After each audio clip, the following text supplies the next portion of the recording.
అయితే సార్ ఇక్కడ మనకి ఇందాక మీరు చెప్పారు చిరంజీవి గారికి పంపించాను, బాగా నచ్చింది చిరంజీవి గారికి, అప్రిషియేట్ చేశారని చెప్పేసి. అవును. మీరు గతంలో ఒకసారి చిరంజీవి గారి దగ్గరికి సబ్జెక్ట్ అనుకొని మళ్ళీ హోల్డ్ అయ్యి సబ్జెక్టు మిస్ ఫైర్ అయిందనో లేకపోతే మెటీరియలైజ్ అవ్వలేదు, మెటీరియలైజ్ మిస్ఫేర్ అవటం కాదు, మెటీరియలైజ్ అవ్వలేదు అంతే. కథ చెప్పారు, ఆయన బాగా నచ్చింది, చేయమన్నారు.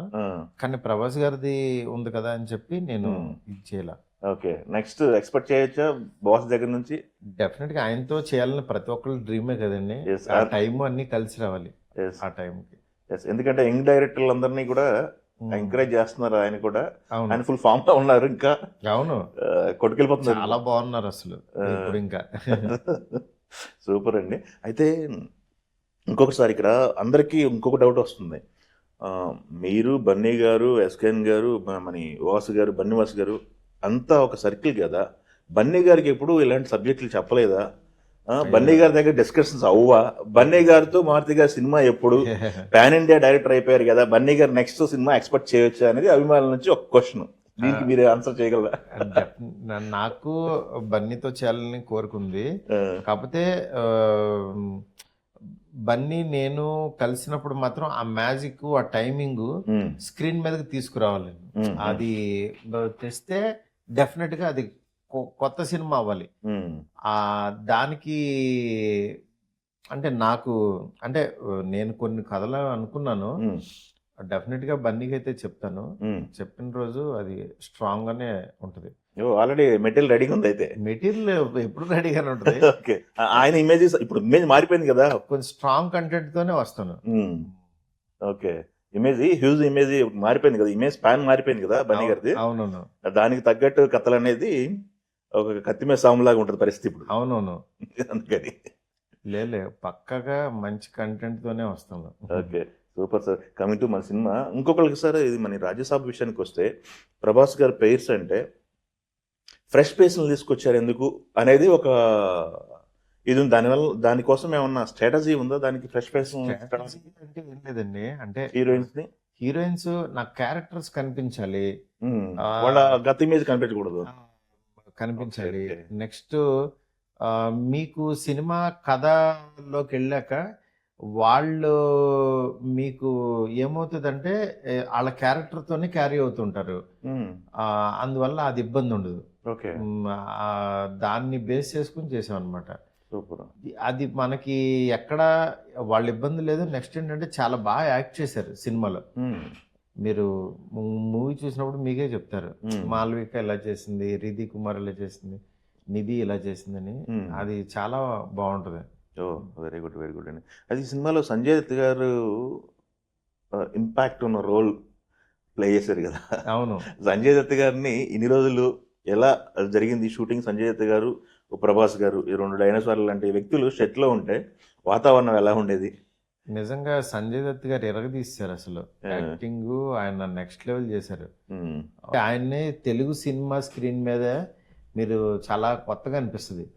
అంటే తాత క్యారెక్టర్ అనేది అసలు ఆయన స్క్రీన్ ప్రెజెన్స్ వేరే లెవెల్ అయింది. చాలా బాగా చేశాడు. మొత్తం అండి ఎంతసేపు సార్ ఎంటర్టైన్మెంట్ సినిమా ఎంతసేపు అవుట్పుట్ మొత్తం బయటకి? 255 అలా ఉంటుందండి. ఓకే, మొన్న స్టేజ్ మీద 3+3.3 అది కొన్ని మేము కొన్ని తీసేసాం అనమాట. ఓకే ఓకే, అంటే పండగ టైంలో ఎక్కువ టైం ఇబ్బంది పెట్టకుండా అది 255 తీసుకొచ్చాం అనమాట. ఓకే, మంచి డ్యూరేషన్ 255 అంటే. Yeah, super sir, ultimate. అయితే సార్ ప్రభాస్ గారితో ఇంత జర్నీ, 3 years జర్నీ, ఈ జర్నీలో మర్చిపోలేని జ్ఞాపకాలు అంటే ఏం చెప్తారు సార్ మీరు? ఎందుకంటే మీరు ఆ రోజు పర్టికులర్గా ఆయన కళ్ళల్లో ఆయన ముందు చూస్తూ మాట్లాడలేకపోయారు. అవును, ఆయన ప్రేమ, అదే చెప్తున్నా, ఆయన ప్రేమ, ఆయన ఆరా ఒకటి ఉంటుంది. అది ఆయన ఎంకరేజ్ చేసే విధానం, ఆయనకి నచ్చితే ఆయన నెత్తిమే పెట్టుకుంటారు ఏదన్నా. అది నెక్స్ట్ ఇట్లా డిఫరెంట్ అసలు ఆయన గురించి ఒకటని పర్టికులర్గా చెప్పలేం. అంటే ఆయనకి నిజంగా ఒకటి ఇంట్రెస్ట్ అయిన ఇది ఏదైనా చెప్పగలిగితే ఇంకా అసలు ఆయన తీసుకెళ్ళి దీన్ని ఇంత గొప్పగా ఉందని అందరికీ చెప్తారు. ఆయనకి ఇవ్వడమే, మనం మంచిది ఇవ్వడమే మన దగ్గరే ఉంటుంది ప్రాబ్లం. మంచిది ఇచ్చామంటే మాత్రం ఆయన నెత్తిమే పెట్టుకుంటారు. ఓ నెక్స్ట్ ఆయన లవ్ని అయితే ఇంకా దగ్గరుండి చూశాను కాబట్టి అదే అదే ఆయనకి చిన్న పెద్ద వీళ్ళు వాళ్ళు డబ్బులున్న వాళ్ళు ఇవన్నీ ఏమీ తెలీదు. సాటి మనిషిని గౌరవించడం, అందరితోనూ మంచిగా ఉండటం, చిన్నపిల్లలు పెద్దోళ్ళు అని కాకుండా అందరితోనూ అంతే ప్రేమగా మాట్లాడతాం, అంతే ఇంట్రెస్టింగ్గా మాట్లాడతాం. ఆయన స్టార్ డమ్మును కూడా పట్టించుకోకుండా ఆయన ఏం కావాలో అది బిహేవ్ చేసుకుంటూ వెళ్ళిపోతుంటారు. ఓ ఆయన వేరే లెవెల్ అసలు. ఆయన్ని అలాంటి పర్సన్ ఎక్కడ చూడం మనం అసలు. అందుకే ఆయన్ని డెమ్మిగాడ్ కింద చూస్తారు నిజంగా. Yes yes yes super super sir. మర్చిపోలేని ఇన్సిడెంట్లు అంటే ఏం చెప్తారు సార్? షూటింగ్ టైంలో జరిగినాయి ఒకటి రెండు ప్రేక్షకులు మర్చిపోలేని ఇన్సిడెంట్స్ అంటే ఫన్ సీన్స్ చేసేటప్పుడు మాత్రం ఆయన నిజంగా అసలు ఇన్వాల్వ్ అయిపోయి చేసే విధానం చాలా మంచి మంచి ఫన్ సీన్స్ చాలా ఉన్నాయి. అవి కొన్ని యాక్చువల్లీ ఎడిట్ లో తీసేయాల్సి వచ్చినాయి, అంటే టైం లేక. కానీ అసలు ఆయన ఎరగదీసేసాడు. ఏముంది, ఫ్యాన్స్ ఎంజాయ్ చేస్తారు, వదలండి బయటికి. ఏముంది తర్వాత డెఫినెట్ గానే సినిమా రిలీజ్ తర్వాత ఖచ్చితంగా ఆ సీన్స్ అన్ని పంపిస్తాం. సినిమా రిలీజ్ తర్వాత ఎంజాయ్ చేస్తారు. Sure sure. Yes super sir. అయితే ఇక్కడ ఇంకోటి సార్ మనం మాట్లాడుకోవాల్సింది, సినిమా ఇప్పుడు పాన్ ఇండియా ప్రాజెక్ట్ చేశారు, మీరు ఒక మెట్టు ఎక్కేశారు పైకి, పెద్ద హిట్ అయింది. దాని తర్వాత మళ్ళీ ఆ రేంజ్ సినిమా చూడాలి, ఆ రేంజ్ స్టార్ని పట్టుకోవాలి. అలాంటి రేస్లో మీరు పరిగెడతారా, లేకపోతే మీరు కథ పట్టుకొని వెళ్తారా? కథేనండి. నేను అసలు ఆ రేసులు అవి నాకు తెలీదు. నేను అసలు ఆ రేసులకి చాలా దూరం. నేను నెక్స్ట్ నాకేంటంటే ఆలోచన వచ్చినట్టు ఈ పాటికి ఈ రాజాసాబ్ చేసాము, ఇది మంచి హిట్ అయింది, నెక్స్ట్ ఏంటి అని ఆలోచన వచ్చి ఉంటుంది మీకు ఇప్పుడు? నెక్స్ట్ ఏం చేయాలని అన్ని క్లారిటీగానే ఉన్నాయి.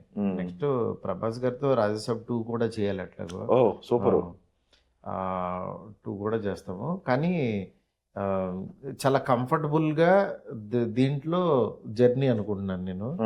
అంతేగాని నేను ఫోర్స్డ్గా ఏది అనుకున్నాను, నీట్గా రాసుకుని కథ అంతా చేసుకుని అప్పుడు దిగుతా అంతే. ఓ సూపర్ అండి. ఈ సినిమాలో మిగతా ఆర్టిస్టులు కానీ వాళ్ళ పర్ఫార్మెన్స్లు కానీ ఎవరెవరు ఉన్నారు, ఏ ఎలిమెంట్ ఏ క్యారెక్టర్ ఎలా బిహేవ్ చేస్తుంది? మెయిన్ జరీనా వహాబ్ గారి గురించి చెప్పాలి. ఈ సినిమాలో నానమ్మ క్యారెక్టర్ చేసింది. నానమ్మది హీరో గారిది బాండింగ్ అల్టిమేట్ ఉంటుంది. అది నిజంగా ఆడియన్స్కి మాత్రం కళ్ళలో నీళ్లు తెప్పిస్తుంది. అంత చాలా మంచి బాండింగ్. అట్లాగే బొమ్మని రాణి గారు సెకండ్ హాఫ్లో ఒక సైకియాట్రిస్ట్గా వస్తారనమాట. ఆయన ఉన్నంతసేపు స్క్రీన్లో మనం ఆ 15-17 మినిట్స్ ఉంటుంది, ఆయన ఎపిసోడ్ మొత్తం అలా అలా ఆగి చూస్తారు. అంటే లేయర్స్ ఇది అట్లా. నెక్స్ట్ సంజయ్ దత్ గారి గురించి చెప్పక్కర్లేదు. అట్లాగే మన తెలుగు కమెడియన్స్ ప్రభాస్, సత్య, సప్తగిరి, నెక్స్ట్ విటివి గణేష్ గారు తమిళ్. అవునవును. అసలు అందరూ వాళ్ళ వాళ్ళ జాబ్లు ఎరగదీసి చేశారు.